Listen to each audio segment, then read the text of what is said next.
많이들 덥다고 하셔가지고 그래서 이렇게 더우면 이제 뭐 7월, 8월 정도 되면 더운 날에는 틀고 싶은데 그래도 부담되니까 최대한 아끼려고 틀었다 껐다 틀었다 껐다. 많은 소비자들, 그다음에 언론 전문가들이 다양한 의견을 주시면 그걸 반영해서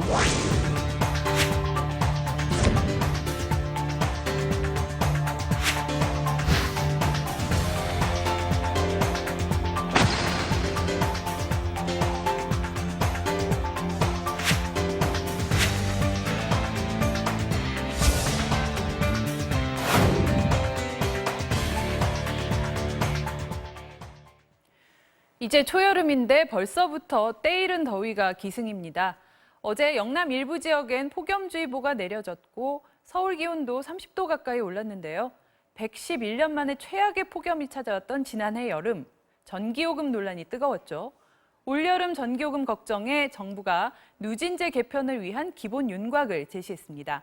또 술에 붙는 세금도 50년 만에 손볼 예정인데요. 화요일에 오아시스 함께해 주시는 김방희 생활경제연구소장과 얘기 나눠보겠습니다. 안녕하십니까? 네, 안녕하세요. 자, 이 전기요금 또 술에 붙는 세금인 이 주류세 둘 다 일상생활과 아주 밀접한 사안인 만큼 어제 그 개편안 나왔다는 소식에 다들 관심이 많으셨어요. 그렇죠. 보통 사람들의 삶과 밀접한 관련이 있는데 그래서 오랫동안 개편 필요성은 제기됐는데 아직 근본적으로 손을 보지는 못한 사안들이죠. 네. 어제 두 개의 공청회가 열렸는데요. 하나는 광화문 프레스센터에서 산업통상자원부 주최로 전기요금 누진제 개편안 토론회가 열렸습니다. 이거는 지난해 여름 말씀하신 것처럼 110년 만에 폭염이어서 예. 전기요금 경감 방안이 한시적으로 이루어지지 않았습니까? 예. 그 당시에 약속을 했어요, 정부가.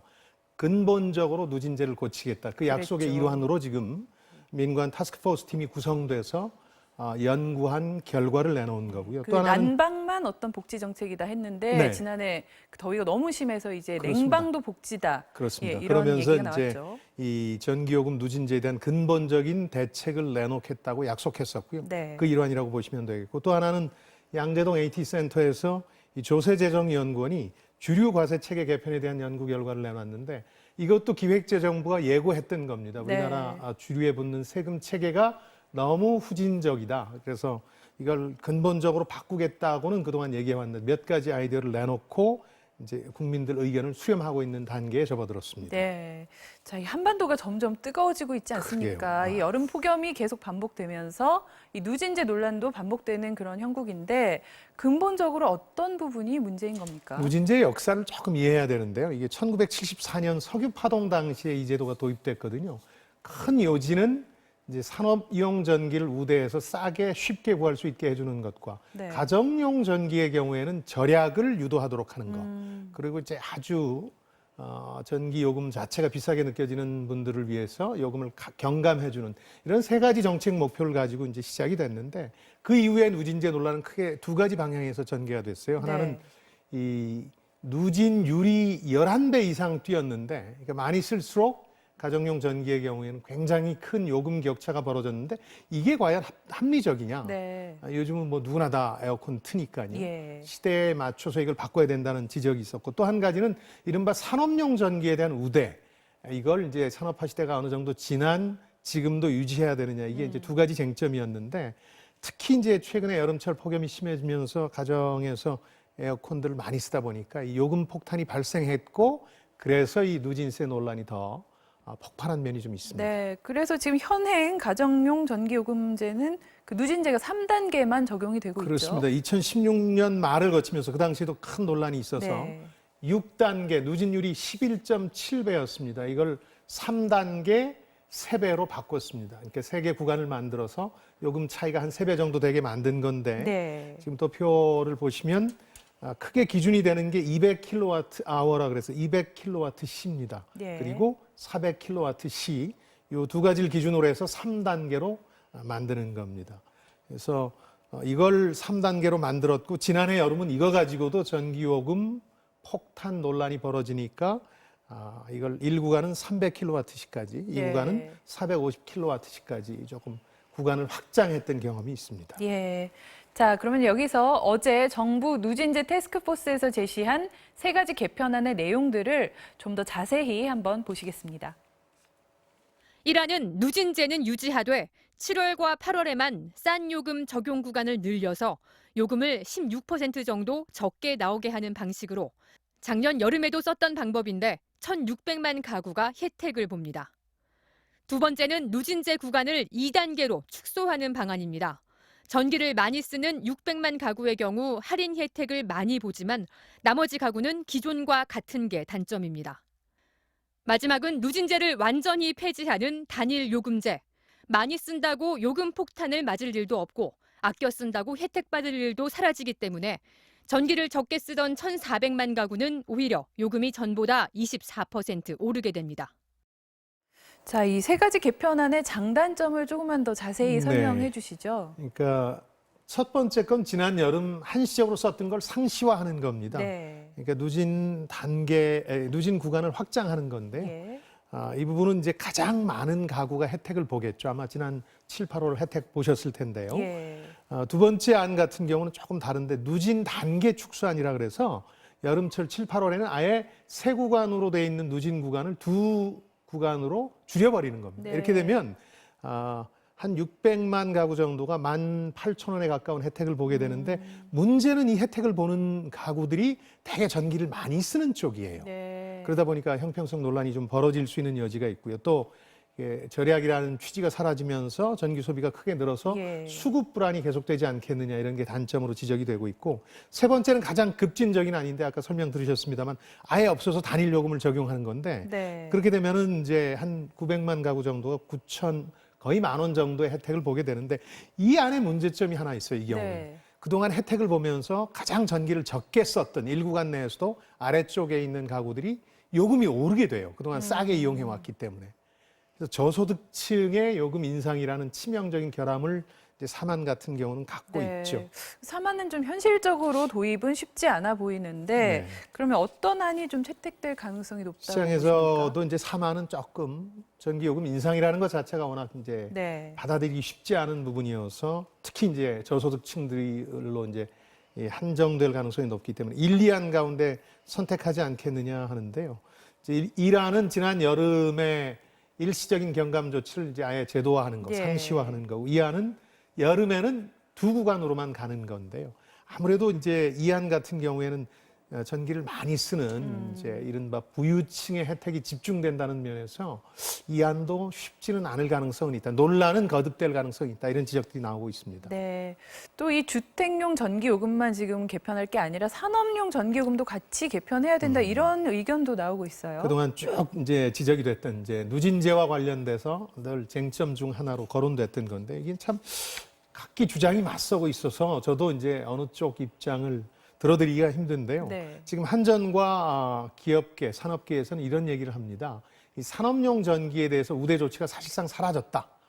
산업용 전기는 일종의 그 전기 도매기 때문에 네. 판매비라든가 유지비 혹은 송배전비가 훨씬 덜 들거든요. 네. 그러다 보니까 원가 자체가 낮아서 실제로 한전에서는 원가 회수율이라고 그러는데 이게 100을 넘어섰다.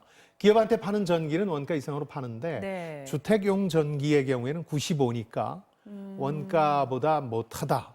그래서 핵심은 주택용 전기에 있는 거지 산업용 전기에 대한 우대는 옛날 얘기다. 이게 2000년 이후에 네. 산업용 전기의 가격도 한 80% 가까이 뛰었기 때문에 이 부분은 쟁점에서 많이 이번에 이제 제외가 된 게 아닌가 하는 느낌이고요. 네, 그렇긴 하지만 워낙에 그 산업용 전기가 차지하는 비중, 소비에서 그렇습니다. 차지하는 네. 비중이 높기 때문에 그래서 이 숫자도 사실은 일방적인 주장이니까 검증이 좀 필요한 대목이고 말씀하신 것처럼 전기 소비의 70% 이상을 산업용 전기가 차지하니까 예. 이 부분에 대해서도 차후에 이 소비자 전기요금 인상 방안과 달리 또 이 문제를 쟁점으로 토론해볼 여지는 있다는 생각이 듭니다. 네. 그러니까 어느 방안이 되든 이 전기를 쓰는 일반 국민들 부담은 줄어드는 대신 한전이 이제 이 한 2천억 원대의 그 추가 재정 부담을 져야 한다는 부분이 지금 문제로 지적되는 것 같은데 그렇죠. 이 또 1분기 기준으로는 이 한전이 6천억 원의 사상 최고 그 적자를 기록하기도 했던 터라 더 부담스러울 텐데요. 이 부분은 어떻게 그러면 해결을 좀 해야 될까요? 그러니까 이제는 전기요금 누진제 논란이 어느 정도 수그러들지만 전기요금 인상 논란이라는 게 벌어질 수 있다는 생각이거든요. 네. 한전은 그동안 꾸준히 발전 원가에 맞춰서 올려야 된다 이런 입장이었는데 갑자기 이런 개편안이 나오면서 한전 자체가 요금 인상을 포기한 듯한 인상을 주고 예. 있거든요. 근데 언젠가는 대가를 치러야 되는데 한전이 부담하고 장기적으로 이제 정부가 뒷받침해 줘야 되는 상황인데. 네. 근데 한편으로는 이런 생각도 듭니다. 우리나라에서 전기요금 인상하는 게 참 어렵다. 아까 저희 자막에도 지금 전기세라는 표현이 등장하지 않았습니까? 네. 정확한 표현은 세금은 전기요금이죠. 아니죠. 예. 왜냐하면 이게 원가가 있는 제품이나 서비스이기 때문에 이 가격이 변동될 수 있는데 네. 세금이라고 치면 세금 인상 굉장히 그렇게 어렵잖아요. 느껴지는 거죠. 그래서 전기세, 어쩔 뭐 수 없이 수도세. 예. 내야 되는 걸로 판단하다 보니까 네. 이 전기요금 인상이라는 게 참 쉽지 않겠다 이런 생각이 듭니다. 자, 마침 어제 또 50년 만에 그 주세를 개편하자 또 이런 공청회도 열렸죠. 그렇습니다. 이제 누진제가 45년 만에 본격적인 개편 앞두고 있다면 이 주세는 크게 보면 술에 세금을 매기는 방식이 두 가지입니다. 하나는 가격에 매길 수가 있겠고 네. 또 하나는 알코올의 양과 도수에 따라 매길 수 있거든요. 그러니까 고도주는 세금을 많이 매기는. 네네. 근데 이제 선진국들은 주로 이제 종량세라 그래서 알코올의 양에 이제 비례해서 많이 매기는 쪽으로 예, 가고 예. 있거든요. 근데 우리는 지난 50년간 뭐 여러 차례 편의에 따라서 해오긴 했습니다만은 아무래도 가격, 종가세 쪽에 기울어 있었거든요. 예. 그 이유는 이제 고급 술의 소비를 좀 억제하려는 면도 있었고 네. 또 하나는 정부가 조세 수입을 올리는 걸 최고의 목표로 뒀었던 거예요. 세금 안정적으로 걷는데 네네. 술이 중요했거든요. 근데 지금은 술의 그 내국세에서 차지하는 비중이 1.5%로 떨어졌어요. 그래서 중요도가 많이 떨어졌기 때문에 차제 종량세, 다른 나라들이 하고 있는 종량세로 간다 하는 방침은 서 있었는데 이게 술값이라는 것도 보통 사람들이 상당히 민감한 그렇죠. 거잖아요. 그러다 보니까 아직 선뜻 손을 대지 못하고 있었고 어제 네. 그와 관련한 여러 가지 아이디어들이 좀 나왔습니다. 네, 어떤 안들이 나왔나요? 크게 보자면 종량세, 즉 알코올 양과 도수로 간다. 네. 이건 정해져 있고요. 뭘 어떤 순서대로 하느냐 이게 이제 논란거리인데요. 충격을 가장 최소화하면서 그러니까 소비자 부담을 높이지 않으면서 이 시스템을 바꿔야 되는 거거든요. 주류에 그래서 부과되는 세 부담 전체적으로 늘리지 않겠다는 게 그렇죠. 지금 기본 입장이죠. 그렇습니다. 이제 워낙 그 규모가 작아졌기 때문에 이게 엄청난 네. 조세의 큰 비중을 차지하는 게 아니기 때문에요. 근데 막걸리, 소주, 맥주, 뭐 위스키 같은 것들이 있습니다만 지금 핵심은 맥주와 막걸리에 쏟아져 있는데 네네. 쏟고 있는데요. 그 이유는 이게 같은 발효주입니다. 쌀이나 밀, 보리, 허브로 만든 같은 발효주인데 네. 하나 맥주에 대해서는 75% 세율을 부과하고 있고 막걸리는 5%만 부과하고 있거든요. 네. 이게 가격 대비 하다 보니까 여러 가지 문제가 발생하고 있어요. 우선 예.